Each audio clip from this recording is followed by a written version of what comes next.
The first thing the death zone killed was sound. Frost drifted slowly through the abandoned corridor while the emergency lights pulsed weak red against layers of methane ice spreading across the walls like frozen veins. Nothing moved inside Sector 9 anymore. At least that was what the station reports claimed after the atmospheric collapse sealed the lower decks 3 days earlier. Since then, every recovery team sent into the contaminated zone had disappeared. Their locator signals still blinked faintly beneath the ice somewhere deep inside the station. Motionless now. Silent. Officer Lasara stepped carefully through the quarantine hatch while her respirator filters hissed softly beneath the pressure of toxic air outside. The cold reached through even military-grade environmental armor almost immediately. Warning indicators flashed across her visor display in sharp crimson text. Atmospheric toxicity critical. Oxygen destabilization detected. Surface temperature negative 94 degrees Fahrenheit. Exposure beyond 8 minutes no longer survivable. Around her, the recovery unit advanced cautiously through the frozen corridor with rifles lowered and helmet lamps cutting pale beams through drifting methane fog. The station itself groaned constantly beneath the pressure shifts rolling through the damaged sectors below. Every sound felt distant, buried beneath layers of ice and metal fatigue. Signal source ahead, one of the officers whispered quietly through comms. Lasara slowed near a collapsed maintenance junction where 2 abandoned environmental suits rested frozen against the corridor wall. Empty. One visor had shattered outward from internal pressure stress. Frost covered everything now. Even the emergency signage along the ceiling had frozen solid beneath layers of white methane crystals. Lasara felt unease tightening beneath her calm expression. The death zone did not feel violent. That was the worst part. It felt abandoned. Like something the universe had already given up trying to save. Then somebody farther down the corridor stopped walking completely. "Commander," the voice trembled slightly. Confused more than afraid. Lasara turned toward the darkness beyond the emergency lights. At first she saw only swirling methane haze moving through the corridor currents. Then came the sound. Metal scraping softly across steel flooring. Rhythmic. Followed by low human humming echoing faintly through the frozen air. A figure slowly emerged from the white fog carrying a rusted toolbox beneath one arm and half a sandwich wrapped in paper inside the other hand. No sealed armor. No military respirator. No thermal protection. Just an old brown work jacket layered over flannel clothes and heavy industrial boots dusted with methane frost. The human stopped beneath the flickering overhead lights and glanced toward the recovery team with tired blue eyes. White vapor drifted from his mouth each time he breathed the contaminated air. "Well," he muttered calmly. "Guess the elevators are still busted." Nobody moved. Lasara stared at him in disbelief while warning alarms screamed across her visor display. Biological collapse expected immediately. Environmental exposure lethal. The human simply set the toolbox beside a frozen maintenance panel and took another bite of the sandwich. "You folks recovery crew?" he asked casually. One officer instinctively stepped backward. "How are you alive?" The human swallowed slowly before answering. "Little cold."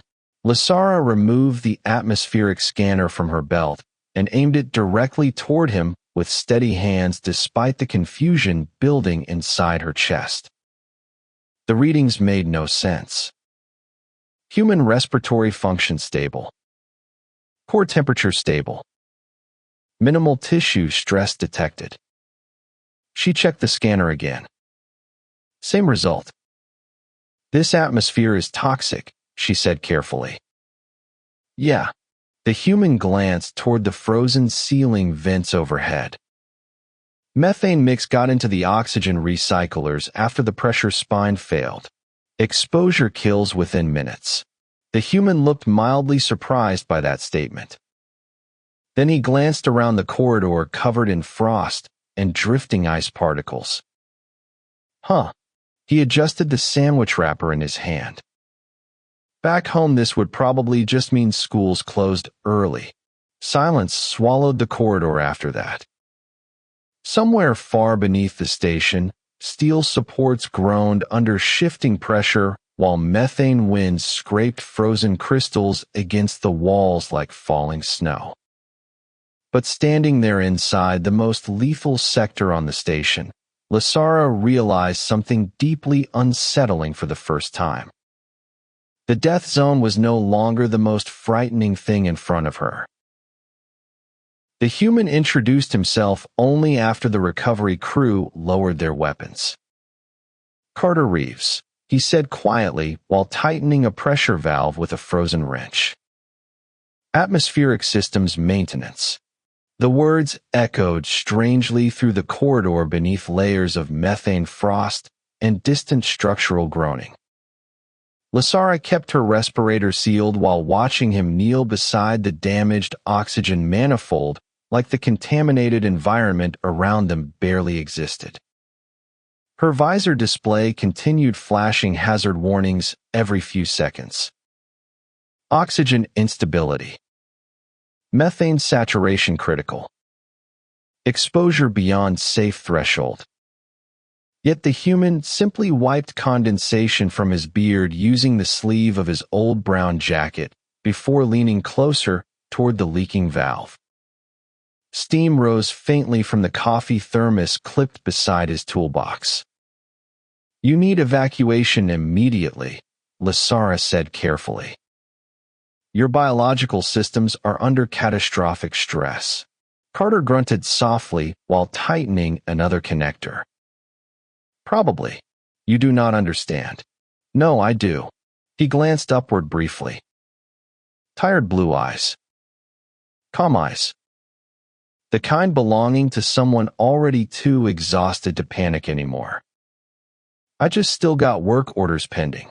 Several recovery officers exchanged uneasy looks behind their respirator masks. One quietly activated an additional environmental scanner and aimed it directly toward the human again. Same results.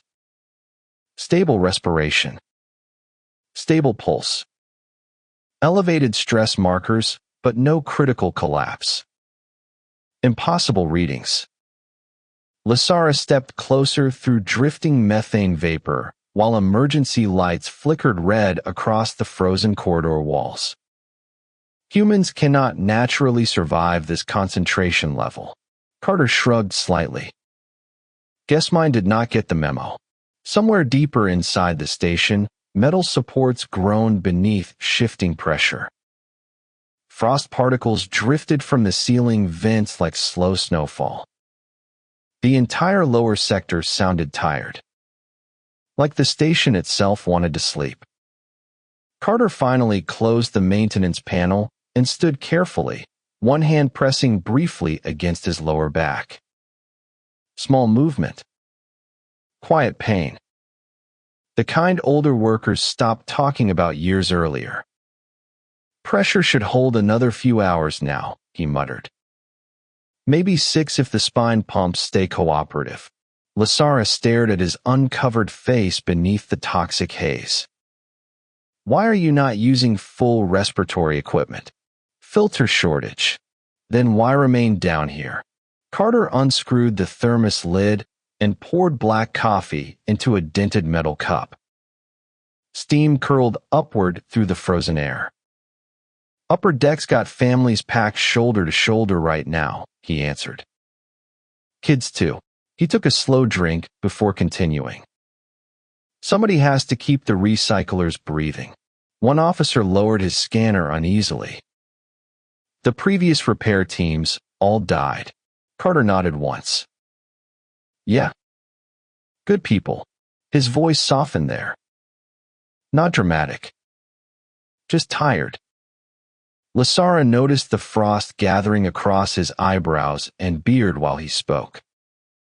Human skin should already have been suffering severe crystallization damage. Instead, he simply looked cold. Worn down. Like a man fixing power lines during a snowstorm back home. Commander, another officer whispered privately through comms. We should withdraw. Exposure limits approaching. Lasara ignored him for several seconds. Her eyes remained fixed on the human maintenance worker, standing calmly inside a corridor every alien aboard considered a graveyard.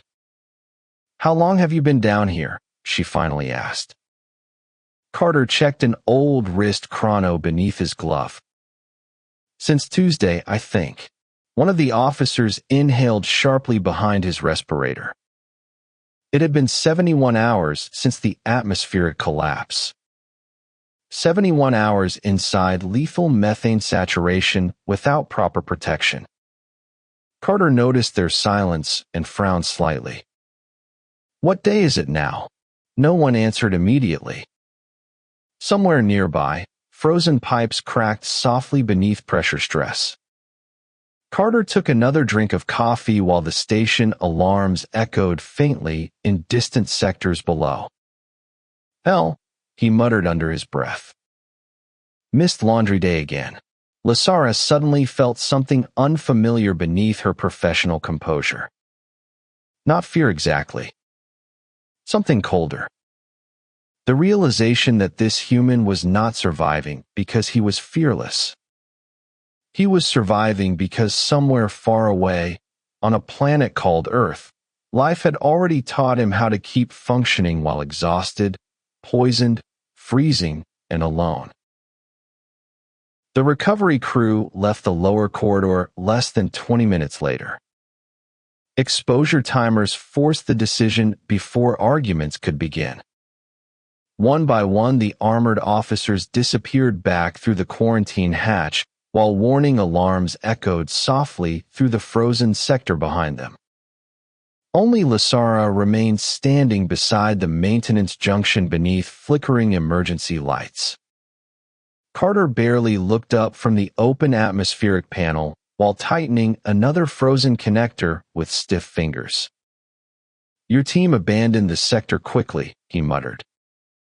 Standard survival protocol, Lasara answered. You should follow them. Carter gave a quiet hum that sounded almost amused. Frost drifted slowly between them through the dim corridor while methane crystals crackled softly along the frozen walls. Somewhere deep beneath the station, another pressure surge rolled through the lower decks with a long metallic groan. Carter paused briefly and glanced upward toward the sound. There goes another support brace, he said calmly. Probably filtration level 6 this time. Lasara stared at him. You can identify structural failures by sound. 40 years around machines. He shrugged. Stuff starts talking after a while. The human closed the maintenance hatch and slowly stood upright again, one hand pressing against his ribs before relaxing naturally a second later. Another small pain hidden beneath habit. Lasara noticed it now every time he moved. The stiffness in his shoulders. The careful way he shifted weight onto one leg first.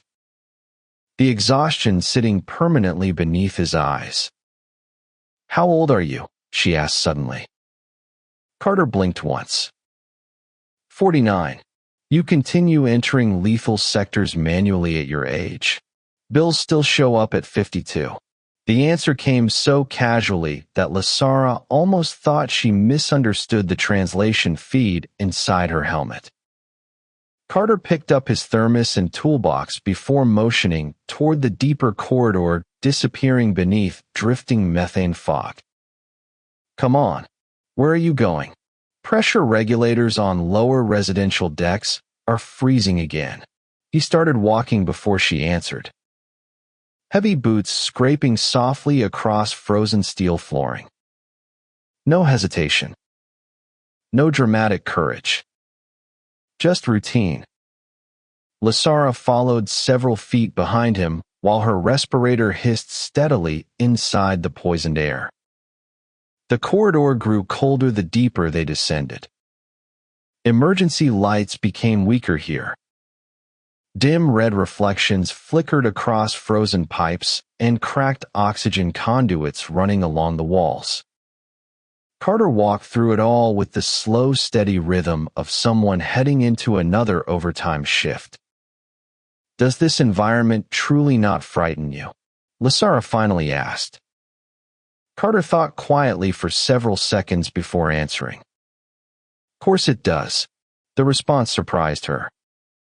He adjusted the toolbox beneath one arm while methane fog curled around his boots. Being scared just does not fix much. Ahead of them, another corridor intersection appeared beneath layers of ice and drifting vapor. A flickering station monitor hung frozen against one wall.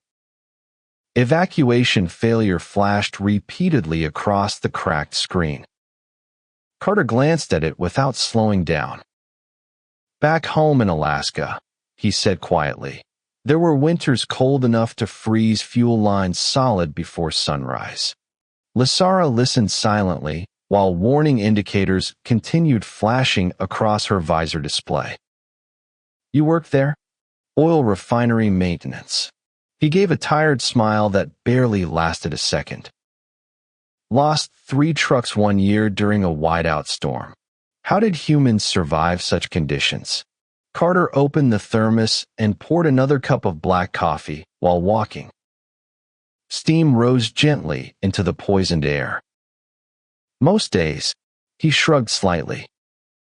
We just kept showing up anyway. They rounded another frozen corner together before Lasara suddenly stopped walking. Ahead of them, through drifting methane haze and weak emergency lighting, dozens of civilians huddled silently near sealed residential doors wrapped in blankets beside failing oxygen heaters. Children. Families. Elderly station workers. Cold faces illuminated by dim red emergency lights. Carter looked toward them with quiet recognition. Told you, he said softly. Somebody still needs the air running. Lasara stared at the exhausted human standing calmly inside the deadliest environment aboard the station, while frightened civilians watched him like the appearance of sunrise after a long winter night. And for the first time since entering the frozen sectors below, she realized the others were no longer afraid of the death zone either. They were waiting for the human to come back. The lower residential sector smelled faintly of burned wiring and frozen methane. Emergency blankets covered nearly every corner of the corridor now. Families huddled together beneath weak portable heaters while oxygen alarms pulsed softly overhead in slow repeating patterns that nobody reacted to anymore. Fear had exhausted itself hours ago. Carter moved through the crowded shelter carrying his rusted toolbox beneath one arm, while several civilians quietly stepped aside to let him pass. Some nodded at him without speaking. Others simply watched with tired, hopeful eyes beneath flickering red lights. Lasara noticed the way children stared at the human worker like he belonged to the station more than the walls themselves. Like he was another part of the machinery keeping them alive. Mr. Carter, a small voice called softly from near the heating units. A little alien girl wrapped in oversized thermal fabric held out something carefully toward him. Half a ration bar. Crushed slightly. Carter smiled faintly despite the exhaustion sitting across his face. You keep that, he said gently.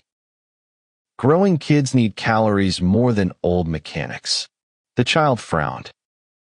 Mother says heroes forget to eat. Carter let out a quiet laugh beneath his breath. Your mother never met maintenance crews. He reached into the side pocket of his jacket and produced a wrapped peppermint candy instead. The little girl accepted it with wide, glowing eyes before returning quickly beside her family. Lasara watched the exchange silently while methane frost crept slowly along the shelter walls behind them. They trust you, she said quietly.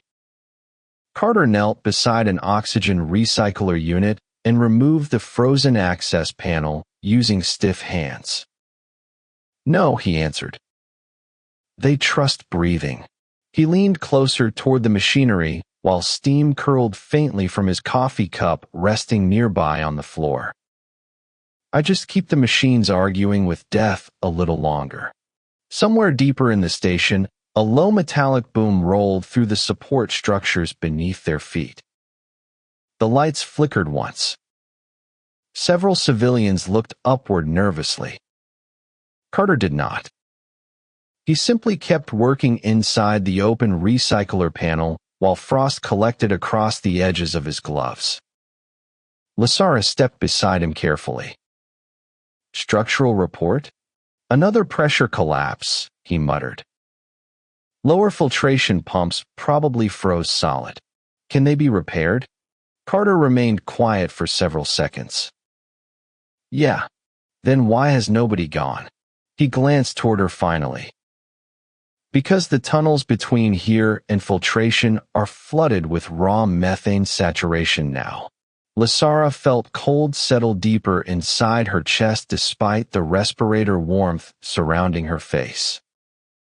Exposure there exceeds lethal range entirely. Pretty much. Carter tightened another frozen connector before continuing calmly. If those pumps stay offline, though, oxygen stabilization fails on the residential decks by morning. Silence settled between them beneath the distant groaning of the station hall. Around the shelter, exhausted civilians tried sleeping beneath emergency blankets while red lights painted long shadows across the frozen corridor floor. Lasara stared at the open machinery panel. The recovery teams will not authorize another descent. Carter nodded once. I know. Then what happens? He closed the recycler hatch and slowly pushed himself upright again with visible stiffness across his shoulders. I head down there myself. Lasara looked at him sharply. Alone. Usually how maintenance shifts work. He reached for the coffee cup beside his toolbox and took a slow drink while methane frost drifted through the dim shelter air. No dramatic bravery. No speech about sacrifice. Just another impossible repair job waiting at the end of a frozen corridor. You will die, Lasara said softly. Carter stared into the steam rising from his cup for several quiet seconds before answering. Maybe. The word landed gently between them. Calm. Honest. Tired. Then he looked toward the sleeping families wrapped beneath blankets against the steel walls. Children. Elderly workers. Frightened civilians trying not to cough too hard inside failing oxygen levels. But they probably die first. Somewhere overhead, another emergency alarm echoed through the station. Carter picked up the toolbox again. Grab another respirator filter, he said quietly while heading toward the frozen maintenance corridor leading deeper below the station. The lower tunnels are going to smell real bad tonight. Lasara watched him disappear into the drifting methane haze beneath weak emergency lights. Then she looked back once toward the frightened civilians sheltering behind them. And for reasons she still could not fully understand, she followed the human into the cold. The maintenance tunnels beneath filtration level 6 felt less like part of a station and more like the inside of something already dead. Frost covered every surface now, Thick methane crystals spread across pipes, floor panels, and frozen electrical conduits, while weak emergency lights flickered dim red through the drifting haze. Carter moved carefully through the narrow corridor ahead of Lasara with the toolbox hanging heavily from one hand and a portable lantern clipped beside his jacket. His boots scraped slowly against steel flooring buried beneath layers of ice. Every breath from Lasara's respirator sounded too loud inside the silence. Air quality dropping again, she warned while checking the flashing indicators across her visor. Methane saturation rising. Carter nodded without slowing down. Yeah. Means we are close. Somewhere ahead, deep metallic groaning echoed through the frozen structure beneath their feet. The tunnel shook softly for a moment before settling again. Ice particles drifted from the ceiling beams like pale snow. Lasara tightened her grip against the corridor wall. This entire section is structurally unstable, pretty standard for old stations.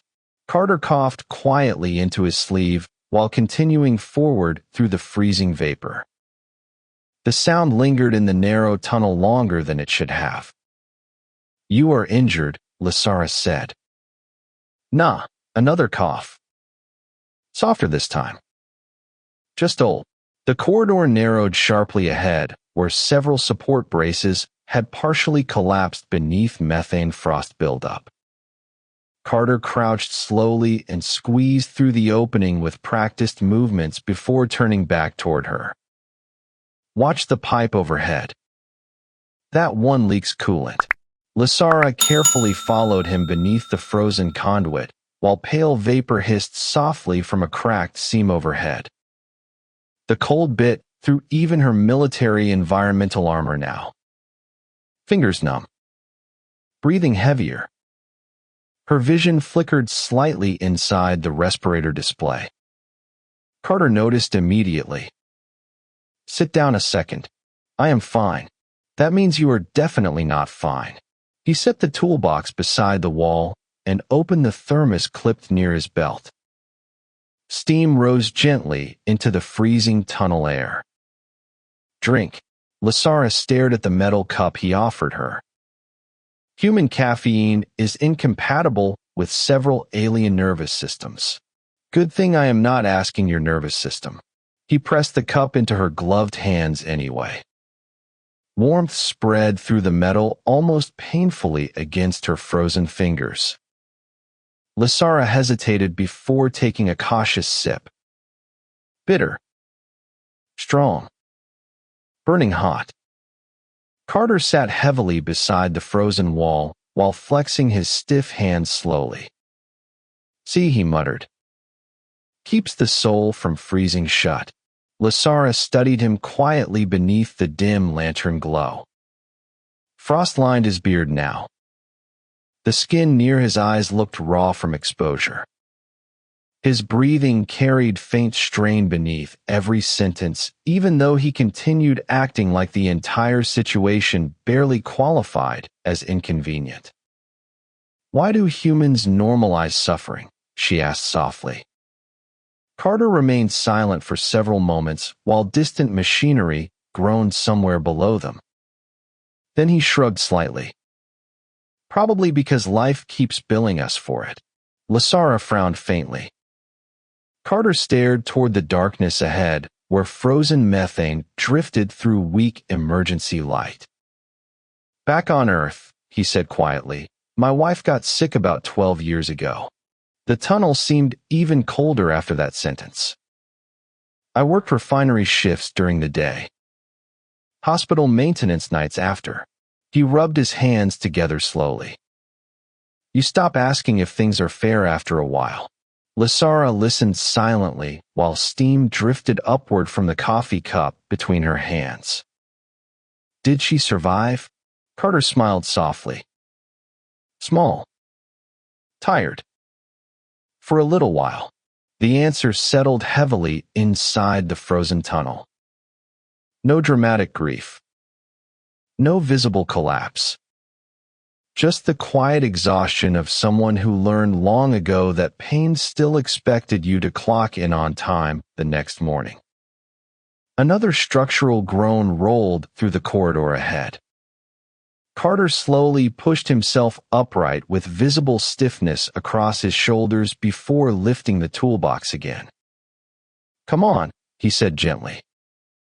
"Pumps are another 200 yards down." Lasara rose beside him while warning alarms continued flashing across her visor. But for the first time since entering the frozen sectors below, the methane no longer felt like the most dangerous thing surrounding them. Human endurance did. The filtration chamber looked like the inside of a frozen lung. Massive oxygen processors towered above the narrow maintenance platform, while methane frost spread across every pipe and turbine housing beneath weak emergency lighting.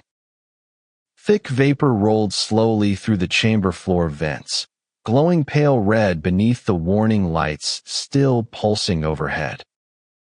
Carter stopped near the edge of the platform and stared upward toward the central pressure manifold hanging nearly 40 feet above them. "Well," he muttered softly, "that is not ideal." Lasara followed his gaze and immediately understood why. Half the primary support assembly had frozen solid. Thick ice covered the regulator spine, feeding oxygen toward the residential sectors above. One more pressure failure, and the entire lower district would suffocate within hours. "Can the pump still restart?" she asked quietly. Carter walked toward the nearest terminal while rubbing warmth back into his stiff hands. "If the circulation lines are not cracked internally." He wiped frost away from the control panel screen using his sleeve. The monitor flickered weakly before displaying cascading warning failures across the frozen interface. Carter stared at it for several seconds in silence. "That bad?" Lasara asked. He gave a tired nod. "Worse." Somewhere overhead, another metallic groan rolled through the support beams. Ice rained softly down from the ceiling structure. Carter opened the toolbox and removed a thermal wrench while climbing slowly onto the maintenance ladder attached to the side of the oxygen manifold. "You should not be doing this manually," Lasara warned. "Probably not. Your body is already under severe biological stress." Carter climbed another few feet before pausing briefly to catch his breath. Machines usually do not care about that part. The ladder creaked beneath his weight while freezing methane vapor drifted around him like smoke. Lasara watched frost gather across the human's jacket and hair as he reached the upper service platform near the regulator assembly. Every movement looked heavier now. Slower. More painful. But he kept climbing anyway. "Carter," she called carefully. "Why continue this?" He glanced downward toward her through the pale vapor. "You really asking that after seeing those families upstairs?" Lasara remained silent. Carter turned back toward the frozen manifold and began striking thick ice buildup away from the circulation valves using the thermal wrench. Steam hissed sharply into the freezing chamber air each time heated metal touched methane frost. "Back home," he said quietly while working, there were guys on the oil fields who kept working through broken ribs because missing one paycheck meant losing the house. Another strike against the frozen regulator. Steam. Frost. Groaning steel overhead. My neighbor drove snowplows 12 hours a night after chemo treatments. Another strike. Single mother down the street worked 2 jobs while sleeping in her car. Lasara listened beneath the dim emergency lights while the station trembled softly around them. Carter's voice never carried anger while he spoke. Just exhaustion. The kind buried too deep for dramatic emotion anymore. "Humans adapt," he continued quietly.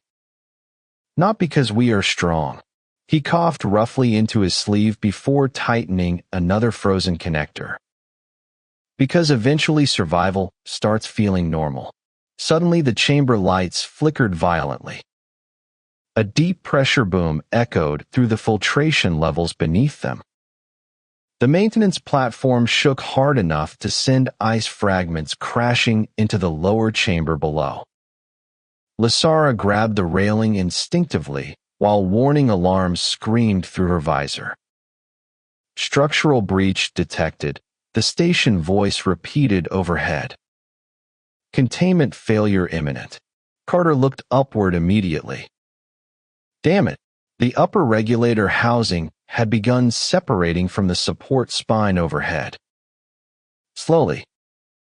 Grinding steel against frozen bolts. Lasara felt fear tighten through her chest. The manifold is collapsing. Carter stared at the failing support assembly for one long second before reaching for another tool inside the box beside him. Then we better hurry. Carter, get down from there. He tightened the thermal wrench against the final frozen valve, while steam exploded outward into the freezing air. Residential oxygen first. Another violent tremor rolled through the chamber. Metal screamed somewhere above them. Lasara watched the exhausted human standing alone against the frozen machinery beneath flashing emergency lights, while toxic vapor curled around his frost-covered jacket. And for the first time in her life, she realized something terrifying about humanity.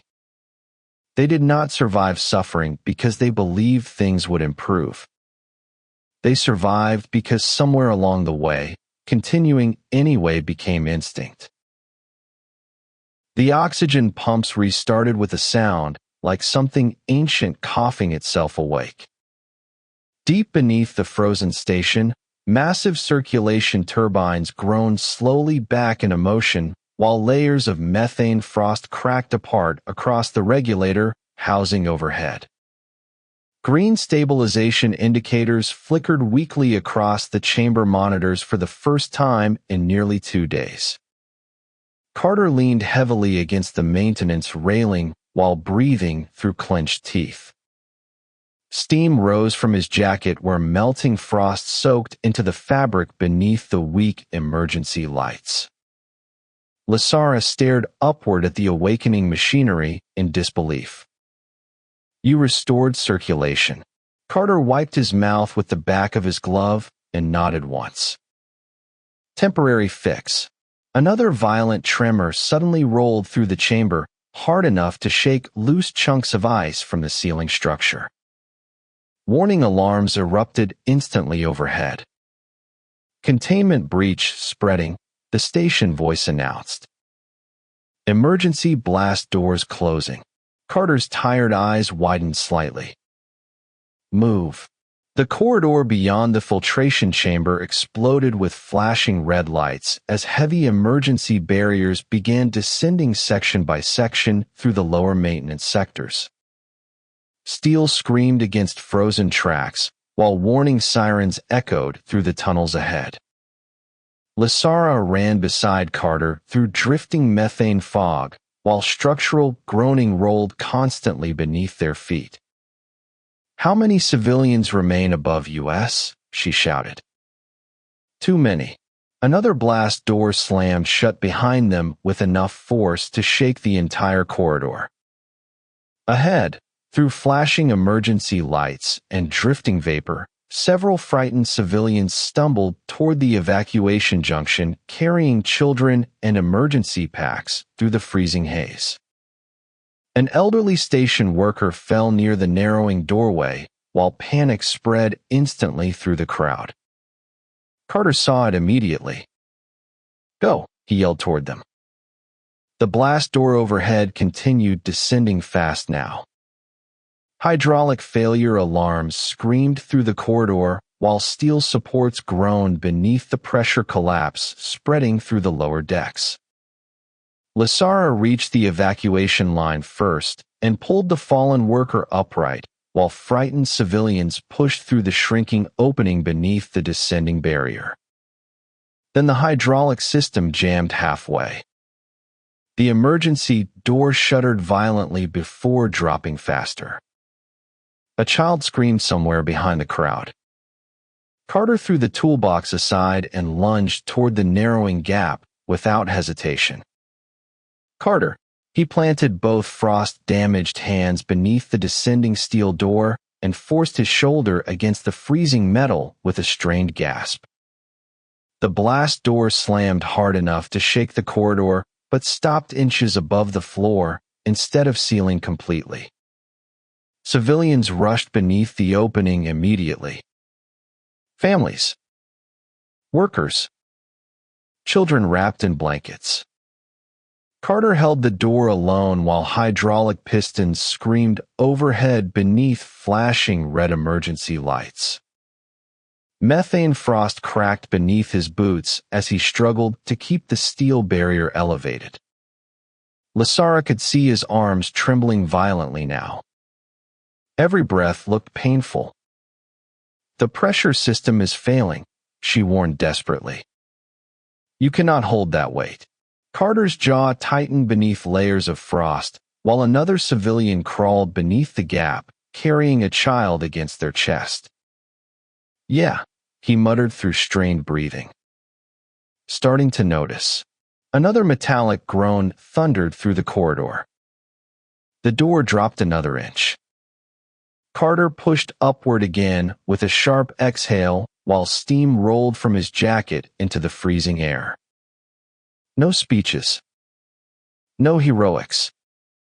Just an exhausted mechanic refusing to let the machine win yet.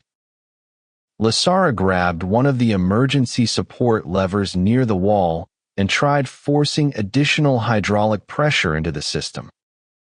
Warning sparks burst from the frozen control panel immediately. "The regulators are burned out."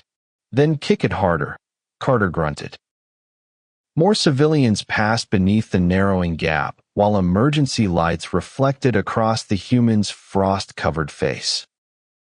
His breathing sounded rough now. Uneven. But every time the door dropped another inch, he pushed back anyway. Lasara stared at him through the flashing alarms and methane haze, while fear tightened painfully inside her chest. Not fear of the collapsing station.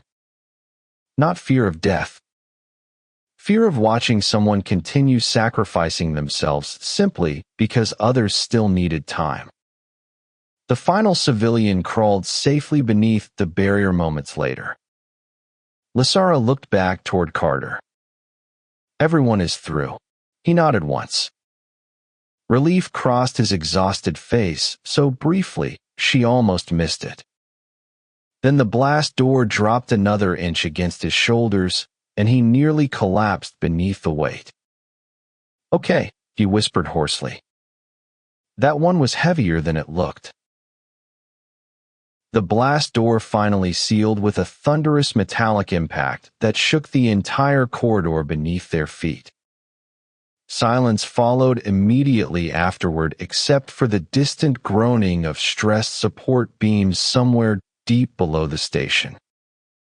Carter collapsed against the frozen wall beside the sealed barrier while steam drifted heavily from his jacket into the freezing air.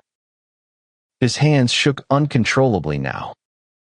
Frost covered his sleeves almost to the elbows. Lasara dropped beside him at once. "Your arms are damaged." Carter stared upward toward the dim emergency lights overhead while breathing slowly through clenched teeth.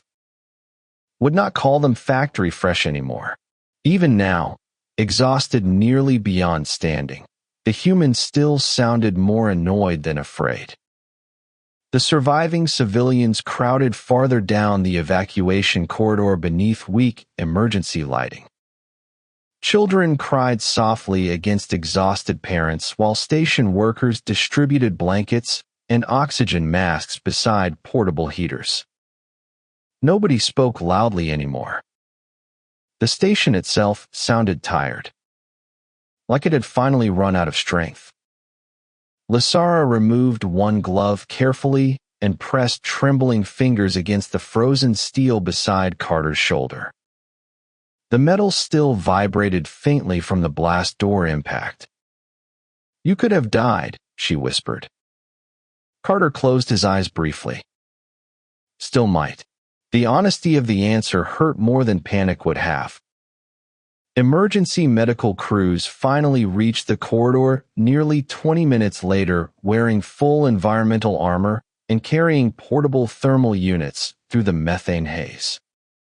They surrounded Carter immediately while scanners flashed rapidly across his frost-damaged hands and shoulders. Severe muscular strain, early crystallization exposure, respiratory inflammation. The voices blurred together beneath the emergency alarms still echoing through the station. Carter listened quietly while leaning against the frozen wall with the coffee thermos resting beside his boot. "Can you move him?" one medic asked. Another scanned the corridor, sealing nervously. "Not until upper stabilization confirms structural safety." Carter opened one eye slightly. "Good luck with that." Lasara stood silently nearby while medical drones wrapped thermal blankets around the exhausted human. For reasons she still struggled to understand, watching him sit there quietly beneath the flickering red lights felt heavier than any casualty report she had ever witnessed. There was no triumph in him. No pride. Only fatigue. The deep, permanent fatigue of someone who had spent decades carrying too much weight for too long. Several hours later, after the evacuation sector stabilized, Lasara entered the station archive chamber alone. The room remained dark except for pale holographic screens floating above rows of frozen data terminals. She activated the historical database and entered a single search phrase: human adaptive resilience. Thousands of records appeared instantly across the display.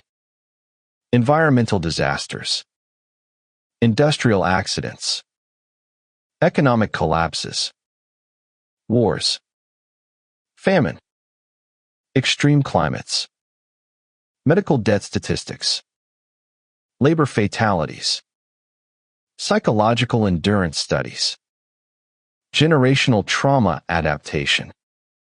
Lasara stared silently at the scrolling reports while blue light reflected across her glowing eyes.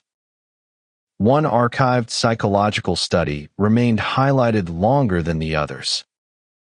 Humans demonstrate unusually high endurance thresholds due to repeated normalization of prolonged hardship exposure beginning early in social development. Another line followed beneath it. Survival behaviors frequently persist beyond medically sustainable limits when dependents or communities are threatened. Lasara slowly lowered herself into the chair before the terminal. Around her, the station hummed quietly beneath distant emergency repairs. The archive continued displaying images from Earth history across the floating screens. Humans rebuilding flooded towns, working through snowstorms, sleeping beside hospital beds, returning to factories after funerals, carrying groceries through exhaustion, smiling beside people they knew they were losing. Quiet suffering, repeated endlessly, not celebrated, expected. Lasara felt her throat tighten unexpectedly. For days she had believed the humans survived the frozen methane sectors because Earth had somehow created stronger bodies, harder lungs, superior biology. But the truth unfolding across the archive screens felt far heavier than that. Humanity had not evolved to conquer suffering. Humanity had simply stopped expecting life to spare them from it. A single tear slid slowly down Lasara's blue skin while the archive screens reflected silently in her pale, glowing eyes. Somewhere aboard the wounded station, Carter Reeves was probably still apologizing to medics for causing paperwork. And for the first time in her life, Lasara understood why humans frighten the galaxy so deeply. Not because they were fearless. Because after surviving enough pain, they kept showing up anyway. 3 weeks later, the lower sectors of the station remained sealed behind reinforced quarantine doors and permanent hazard markers glowing softly beneath cold white corridor lights. No one entered the frozen methane districts anymore unless absolutely necessary. Even recovery crews avoided looking too long toward the lower elevators leading beneath the station. The place had developed a silence people respected.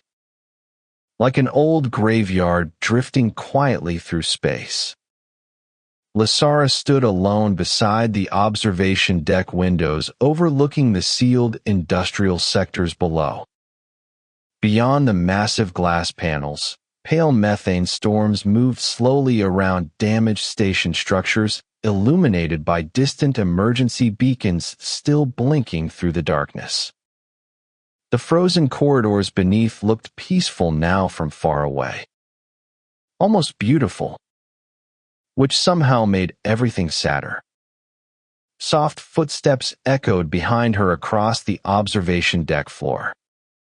Carter Reeves walked into the room carrying a dented metal coffee cup between both bandaged hands, while wearing the same old brown work jacket despite repeated medical orders to rest properly. His movements looked slower now. Stiffer across the shoulders. But alive. Somehow still alive. Thought they finally banned you from maintenance duty, Lasara said quietly without turning around. Carter stopped beside the observation glass and looked out toward the drifting methane clouds below. Tried. Steam curled gently upward from the coffee cup into the dim observation lights. Union paperwork scared them off. Lasara glanced toward him carefully. The frost damage along his hands had mostly healed beneath the bandages, though faint discoloration remained across several fingers. His eyes still looked tired. Deeply tired. But calmer somehow. Like surviving the station collapse had only confirmed something he already understood years ago. They stood together in silence for a while, listening to the distant hum of repaired life support systems moving air steadily through the station once again. No alarms now. No screaming metal. No collapsing corridors. Just soft machinery and drifting storms beyond the glass.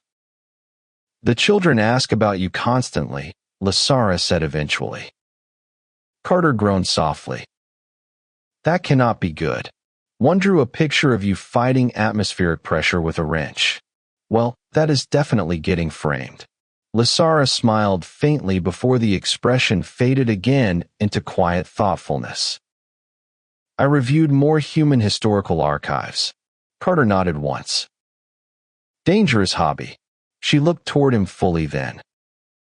Why do humans continue caring for others after suffering so much themselves?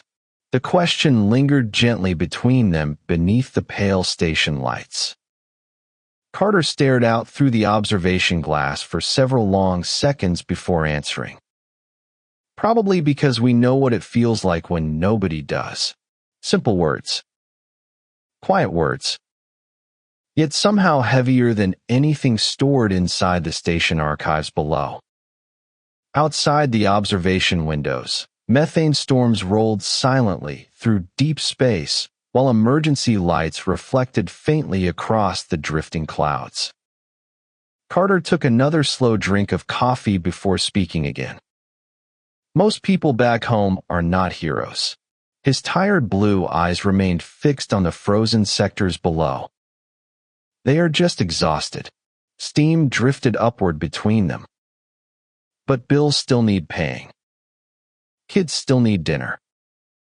Somebody still has to show up tomorrow morning. Lasara felt her throat tighten quietly again. Not from fear this time. Something softer. Sadder. Human resilience no longer looked impressive to her now. It looked lonely. Carter noticed her expression and gave a faint, tired smile. Hey. He gently lifted the coffee cup slightly toward the storm outside the glass. At least the air around here finally smells better. Lasara laughed unexpectedly beneath her breath. Small. Quiet. Real. The sound faded slowly into the calm hum of the restored station while methane clouds drifted endlessly through the darkness beyond the observation windows. And standing there beside the exhausted human mechanic with steam rising softly from his coffee cup, Lasara finally understood the truth the galaxy had misunderstood about humanity for so long. Humans were never special because they survived impossible worlds. Humans were special because even after the world became impossible, they still made room for kindness.